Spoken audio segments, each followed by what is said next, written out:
For a brief moment, America thought it understood what had happened in Portland. A married couple, an immigration agent, another example. So it seemed a federal power turned reckless. But then the narrative cracked. According to the Department of Homeland Security, the two people shot were not an innocent family caught in chaos. They were Venezuelan nationals in the country illegally, suspected members of Tren de Aragua, a violent transnational criminal organization. DHS says they didn't flee in fear. They weaponized a vehicle and tried to run over a Border Patrol agent. The agent fired to survive. This is where our politics now lives. Not in facts alone, but in dueling realities. If you want to understand modern America, you have to look past the headline and ask a harder question. How does truth fracture so quickly, and why does every incident become a national battlefield within hours? If this kind of analysis matters to you, stay with me. Share it. Because what happened in Portland isn't just about a shooting. It's about the system that turns events into narratives and narratives into weapons.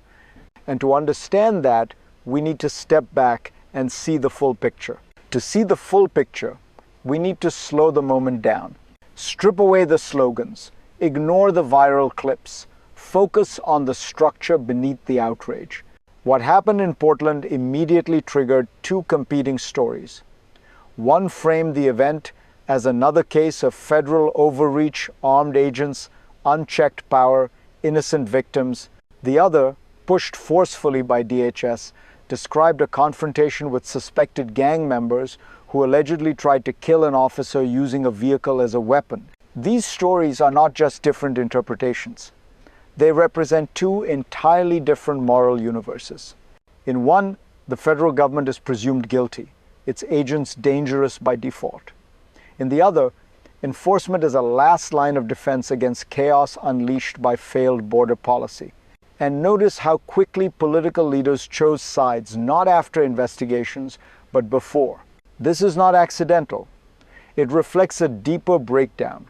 Trust in institutions has collapsed so thoroughly that facts no longer calm tensions. They inflame them. And once that happens, every incident becomes symbolic. Every shooting becomes a referendum. To understand why this pattern keeps repeating, we have to look backward at how we got here. To understand how we arrived at this moment, you have to step back years long before Portland, long before this shooting. The United States has been living through a slow, grinding transformation of its immigration system. Enforcement and humanitarianism, once uneasy partners, drifted into open conflict. Border control stopped being treated as administration. It became ideology. Over time, release policies replaced detention, asylum backlogs grew, responsibility fragmented across agencies, and into those gaps, something else moved quietly. Criminal networks that understand systems better than slogans. According to DHS, one of the individuals in this case entered the country illegally in 2022 and was released. The other followed in 2023. This is not a story about one administration alone. It's about a system stretched beyond coherence, where enforcement decisions echo years later on city streets thousands of miles from the border. History matters here, because when institutions weaken, narratives rush in to fill the void. And once enforcement becomes political theater, every agent becomes a symbol and every encounter a spark. That context sets the stage for what came next.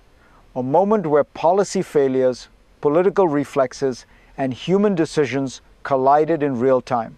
And that collision produced the first real crisis. The crisis didn't begin with the gunshots. It began seconds earlier when a routine stop turned into a life or death decision. According to DHS, Border Patrol agents identified themselves. A vehicle didn't comply. Instead, it accelerated. In that instant, a car stopped being transportation and became a weapon. This is a pattern law enforcement has learned to fear because it compresses judgment into milliseconds. There is no debate, no pause, only reaction. The agent fired. Within hours, the facts were no longer central. Images traveled faster than context. Social media filled the gaps before investigators could. and a powerful story took hold. 2 people shot by federal agents in Portland, a married couple, innocent, victims of state violence. That framing ignited protests. Political leaders condemned enforcement. Calls were made to halt federal operations entirely. The crisis metastasized not because of what was proven, but because of what was assumed. Here's the uncomfortable truth. In modern America, perception now creates reality before reality has a chance to speak.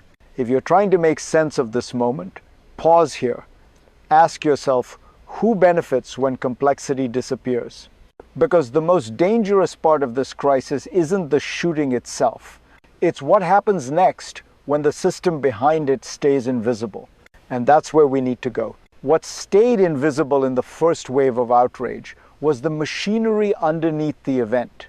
Every modern enforcement encounter sits at the intersection of 3 systems operating at once: immigration policy, criminal networks, and political messaging. When those systems misalign, chaos looks sudden, but it isn't accidental. DHS's claim points to something rarely discussed in public debates. Transnational gangs don't just cross borders. They exploit release policies, jurisdictional confusion, and public reluctance to acknowledge their presence. When enforcement weakens in one place, activity shifts elsewhere. Portland is not random, it's downstream. At the same time, federal agents now operate in an environment where authority itself is contested. Their legitimacy is questioned before evidence is reviewed. That changes behavior on both sides. It raises stakes. It shortens fuse lengths. And hovering over all of this is a media ecosystem optimized for speed, not resolution.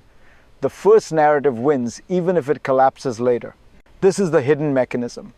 A system where policy gaps enable risk, risk produces confrontation, confrontation produces narrative warfare, and narrative warfare prevents reform. Until that cycle is acknowledged, each incident feels isolated. But it's not. And when the cycle repeats, it doesn't cool down, it escalates. That escalation produced the second shock. The second shock came not from Portland, but from the pattern. As news spread, comparisons surfaced almost immediately. Another confrontation, another agent, another allegation of a vehicle used as a weapon, this time in Minneapolis. Another person dead. Another administration insisting it was self-defense. Another wave of outrage insisting it was proof of something darker. When patterns emerge, societies don't pause. They polarize. Democratic leaders didn't wait for investigations. Statements were issued, blame assigned. The deployment of federal agents itself was declared the cause of violence. The argument shifted from what happened to whether enforcement should exist at all. And here's the escalation. Once enforcement becomes the villain, law enforcement encounters don't de-escalate, they multiply. Protesters move closer. Agents brace for hostility. Each side assumes the worst intentions of the other. This is how systems tip. Not because one decision is catastrophic, but because repeated stress removes all margin for error. A split second becomes fatal. A rumor becomes policy. A single incident becomes national proof. At that point, the crisis is no longer operational. It's psychological. And the people most affected are not the politicians arguing on social media.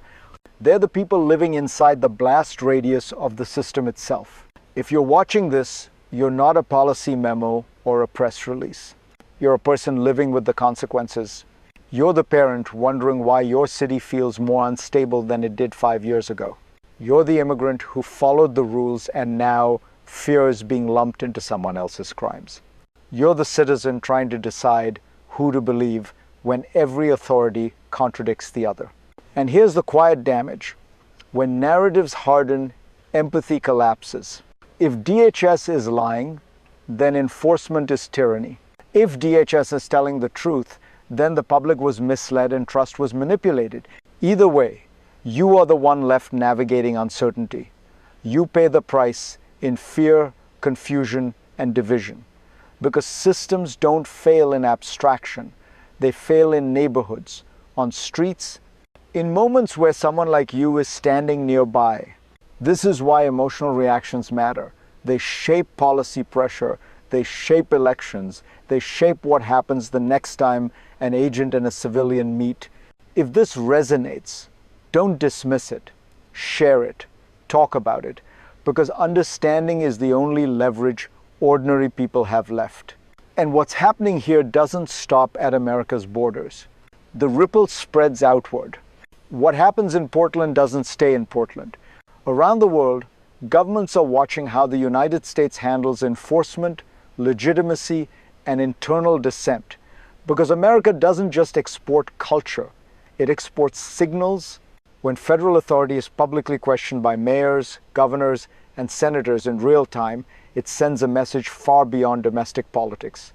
It tells allies that U.S. institutions are fragmented. It tells adversaries that internal division can be leveraged. And it tells transnational criminal organizations something even more important. Enforcement is politically constrained. That matters. Groups like the one named by DHS don't think in moral terms. They think in operational ones. Where is enforcement hesitant? Where is jurisdiction blurred?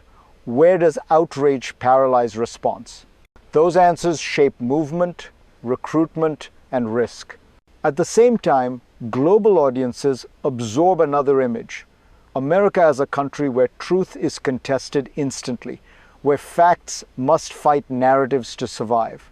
That weakens moral authority abroad, especially when the US speaks about rule of law, borders, or sovereignty elsewhere. This is the geopolitical cost of internal narrative warfare. Not invasion, not collapse, but erosion. And erosion is slow until suddenly it isn't.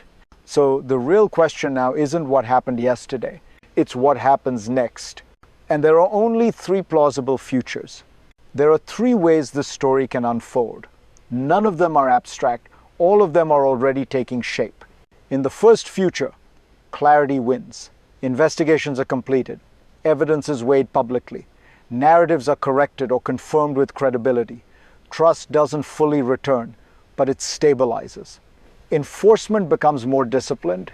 Political leaders slow down before speaking. This is the best case, not harmony but coherence.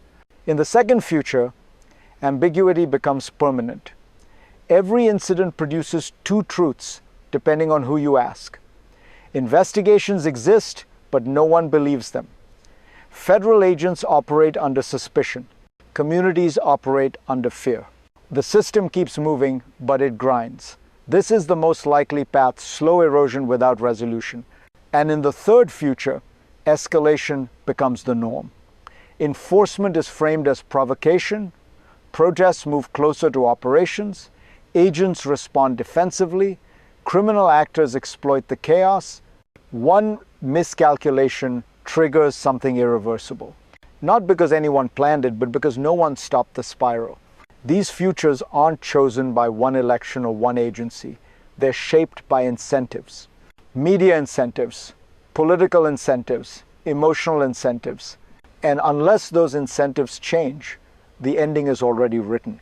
Which brings us to the final question, what this moment is really telling us about power, truth, and responsibility in America today. America's real crisis is not at the border. It's at the point where truth meets trust. The Portland shooting became a national drama not because of its scale, but because it exposed how fragile our shared reality has become. Institutions speak, political leaders respond, the public chooses sides, and somewhere in between, facts struggle to survive long enough to matter. This isn't a failure of compassion, it's a failure of sequencing. Judgment now comes before evidence, emotion before mechanism, narrative before accountability. If you take one insight from this, let it be this. A society that cannot agree on how to determine truth will eventually fight over everything else. Borders, policing, authority itself. If you found this analysis useful, stay with me, subscribe, share it with someone who disagrees with you, because the next video won't be about one shooting. It will be about what happens when systems lose the ability to correct themselves. And when that happens, history doesn't announce the turning point. You only realize it later when the cost is already paid.